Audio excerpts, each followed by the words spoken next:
아침 묵상에 오신 여러분들을 환영하고 축복합니다. 하나님께 새로운 날을 허락하셨는데요. 새로운 날을 걸면 새로운 은혜로 오늘 하루 우리 인생을 지켜주겠습니다. 오늘은 아덴에서 전한 복음이란 제목을 가지고 사도행전 17장 16절부터 34절까지 말씀을 함께 살펴봤으면 좋겠습니다. 우리 16절부터 17절까지 말씀을 같이 한번 읽어볼까요? 바울이 아덴에서 그들을 기다리다가 그 성에 우상이 가득한 것을 보고 마음에 격분하여 회당에서는 유대인과 경건한 사람들과 또 장터에서는 날마다 만나는 사람들과 변론하니. 예. 오늘 본문에 보면 바울이 아덴에서 그들을 기다렸다라고 이야기합니다. 여기서 그들은 실라와 디모데예요. 바울은 실라와 디모데보다 먼저 아덴에 도착을 해서 그들을 기다리고 있었습니다. 근데 이 아덴은 굉장히 철학과 또 그다음에 예술과 종교가 발달한 도시예요. 요즘 지명으로 하면 아테네죠. 뭐 저는 안 가봤지만 그곳에 가면 신전들도 많고 굉장히 많은 것들이 종교가 발달했다라고 이야기를 합니다. 여기 뒤에 성경을 읽다 보면 심지어 어떤 신전까지 있었냐면 알지 못하는 신, 자기들이 신들을 만들어 섬겼을 거 아니에요. 근데 자기들이 만드는 신 중에서는 알지 못하는 신도 있지 않을까? 우리가 아직까지 모르는 신도 있지 않을까? 그러면 그렇게 우리가 알지 못하는, 우리가 알 수 없는 그 신을 우리가 섬기자. 여기서 알지 못하는 신을 위한 신전이 있을 정도로 그만큼 종교심이 컸고 철학과 예술과 종교가 굉장히 발달한 도시였어요. 그런데 이 도시에 갔을 때 바울이 뭘 했다고 했냐면 격분했다라고 그래요. 격분. 격분하다는 단어는 뭐냐면 분노했다는 거예요. 분노. 매우 심각하게 크게 분노했다는 거예요. 특별히 이 동사는 미완료 시제예요. 성경에서 미완료 시제는 뭐냐면 지속적인 행동을 나타내는 것이에요. 그러니까 한 번 분노한 게 아니라 지속적으로 이렇게 분노했다는 거예요. 그럼 왜 이렇게 분노했을까요? 성경은 뭐라고 얘기해요? 그 성에 우상이 가득한 것을 보고. 그 성이 뭐예요? 우상. 정말 잘못된 종교를 갖고 잘못된 종교 신을 정말 섬기는 사람들이 가득한 것을 보고 뭐예요? 마음이 격분했다는 거예요. 아마 이 격분했다는 단어는 분노라는 표현을 썼지만 이 분노는 아마 그들을 불쌍히 여기는 마음에서 생긴 것이 아닐까 싶어요. 사실 그렇죠. 내가 아끼거나 사랑하기 때문에 분노하는 거지. 정말 그렇지 않으면 분노 안 하겠죠. 예를 들어서 우리 국가대표팀이 경기에 나가서 져요. 그럼 우리가 화나죠. 왜 화나요? 왜 그것도 못하냐고 화나요? 아끼니까 그렇죠. 내가 모르는 나라 가서 지든 말든 무슨 상관이에요? 그러니까 분노한다는 건 뭐예요?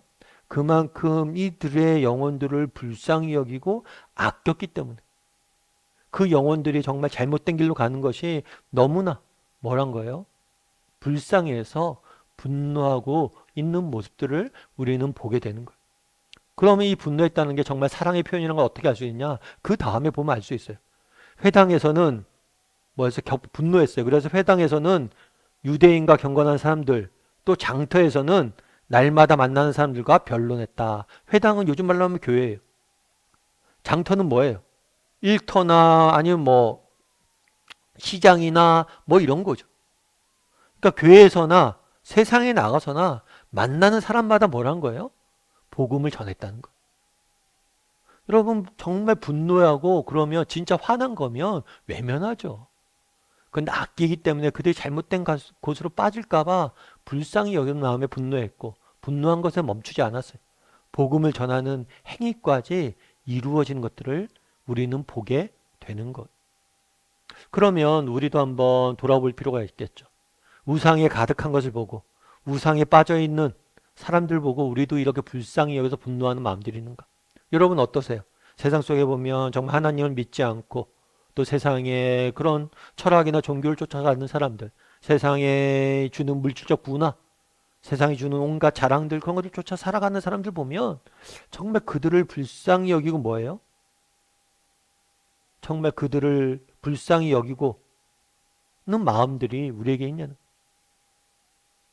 정말 저들에게 복음을 전해야 되는데 이런 간절한 마음들이 우리에게 있냐는 거예요. 제가 아는 집사님 한 분이 계세요. 그 집사님 같은 은행에서 오랫동안 다녔어요. 그 은혜 생활을 하면서 저한테 그런 얘기를 하더라고요. 근데 목사님, 참 세상 사람들은 저는 늘 궁금해요. 세상 사람들 어떻게 하나님 모르고 사는지 모르겠다고. 왜 그래요? 그랬더니만 우리는 저거 하나님을 믿잖아요. 그러니까 하나님 믿으니까 뭐냐면 세컨 찬스가 있다는 거예요, 우리. 우린 실수해도 하나님께서 우리를 회복시킬 것이고 내가 잘못해도 정말 회개하고 하나님 앞에 나가면 하나님 나를 새롭게 하실 것이다. 이런 그런 걸 믿는데 세상은 세컨 찬스가 없다는 거예요. 세상 직장 생활 한번 하다 보니까 한번 실수하면 끝이에요. 낙인 찍히면 끝이고. 그래서 정말 어떻게 하나님 안 믿고 어떻게 사는지 모르겠다고 그래서 정말 불쌍한 것 같다고 이렇게 얘기를 해요. 여러분 정말 이런 마음이 있냐는 거. 정말 저들 뭐 세상적으로 성공했을 수도 있죠. 세상적으로 뭐 뭔가를 많이 이루었을 수도 있죠. 그런데 하나님 모르고 산다는 게 얼마나 불쌍한 일. 그것은 죽음이죠. 그런 것들에 대해서 우리가 정말 불쌍한 마음이 있는가? 그리고 또한 불쌍한 마음이 있을 뿐만 아니라 뭐라는 거예요? 그들에게 내가 실제로 입을 열어서 정말 복음이라도 한마디 전하고 있는가? 정말 우리가 정말 그들을 불쌍히 여기고 그들에게 정말 따뜻한 말 한마디, 복음 한마디를 전하고 있지 않다면 우리는 정말 복음의 은혜를, 하나님의 은혜를 모르는 것일 수 있다는 것. 그날의 바울은 정말 우상이 같은 것을 보고 분노했다라고 이야기를 합니다. 그럼 우리는 어떠냐는 거예요.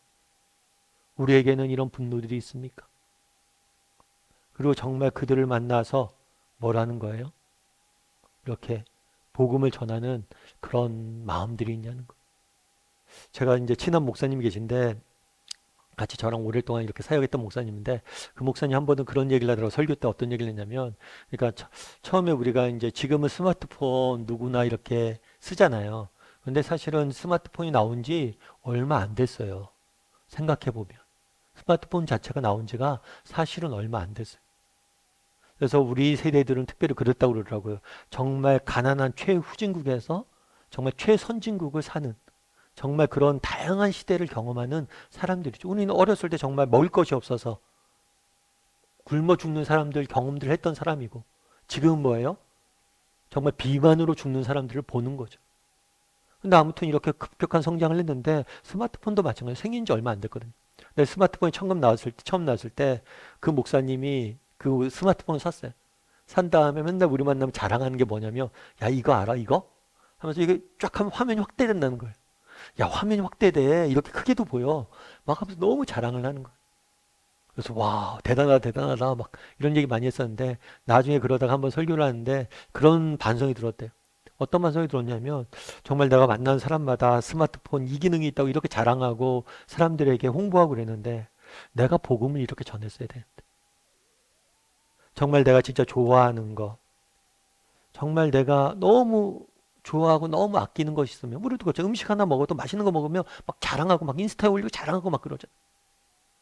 근데 정작 내가 복음을 이렇게 자랑했나? 다르게 말하면 내가 복음을 잘 모르는 거 아닐까?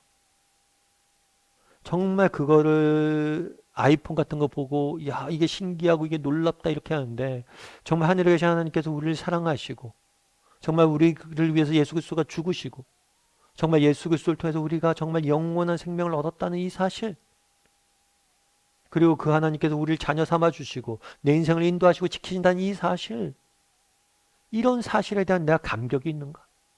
감동이 있는가? 왜 복음을 못 전하냐는 거야. 바울은 전했는데 우리는 왜 못 전하는 거야?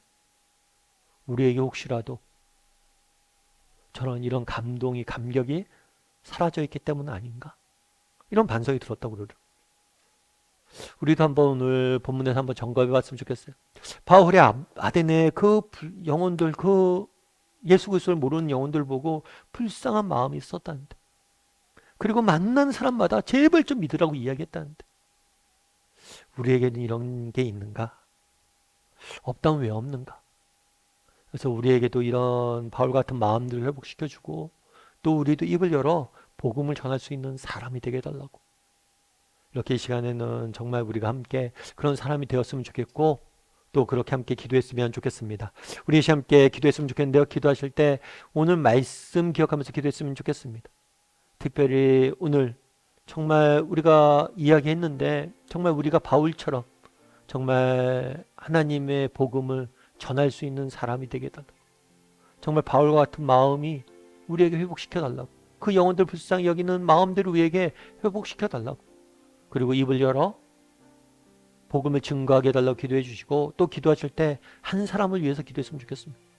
오늘 정말 내가 모르는 정말 기도해야 될 한 사람 있잖아요.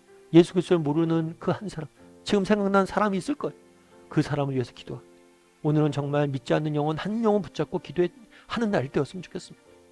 그래서 기도하실 때 오늘 말씀 기억하면서 바울이 품었던 그런 마음들, 영혼을 불쌍히 여기는 마음들을 회복시켜 주시고, 입을 열어 복음을 증거하게 해달라고 기도해 주시고, 또 한 명 믿지 않는 영혼 정해서 그 사람을 위해서 이 시간 기도했으면 좋겠습니다. 그가 예수 그리스도를 알게 해달라고, 그가 예수님을 만나게 해달라고. 이 시간 목소리로 오늘 말씀 기억하면서 함께 기도하도록 하겠습니다. 같이 기도하시겠습니다.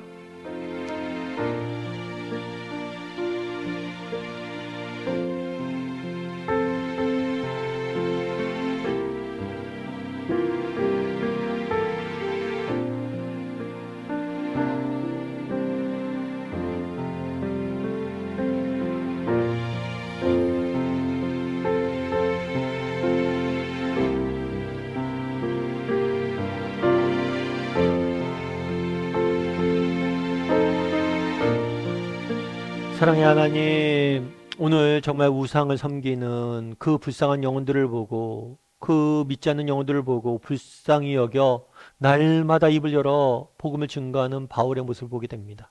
우리도 바울이 가졌던 그 불쌍한 마음들을 우리에게 회복시켜 주시고, 또 우리도 입을 열어 복음을 증거할 수 있는 사람이 되게 도와주시옵소서. 먼저 이를 위해서 우리 안에 복음의 감격이 살아나야 되겠습니다. 하나님의 사랑에 대한 감동이 우리에게 다시 한번 일어나야 되겠습니다. 우리로 하여금 다시 한번 복음 앞에 나아가 정말 회개하고 복음이 주는 그 은혜를 맛보고 다시 한번 복음의 감격에 빠질 수 아는 우리 모두가 될 수 있도록 주여 붙잡아 주시옵소서. 특별히 한 영혼을 붙잡고 오늘 기도하길 원합니다. 믿지 않는 한 영혼을 위해서 기도의 무릎을 꿇는 오늘 하루가 될 수 있도록 주여 붙잡아 주시옵소서. 하나님께서 오늘도 우리 함께 할 줄 믿사오며 모든 말씀 예수님의 이름으로 기도드립니다. 아멘.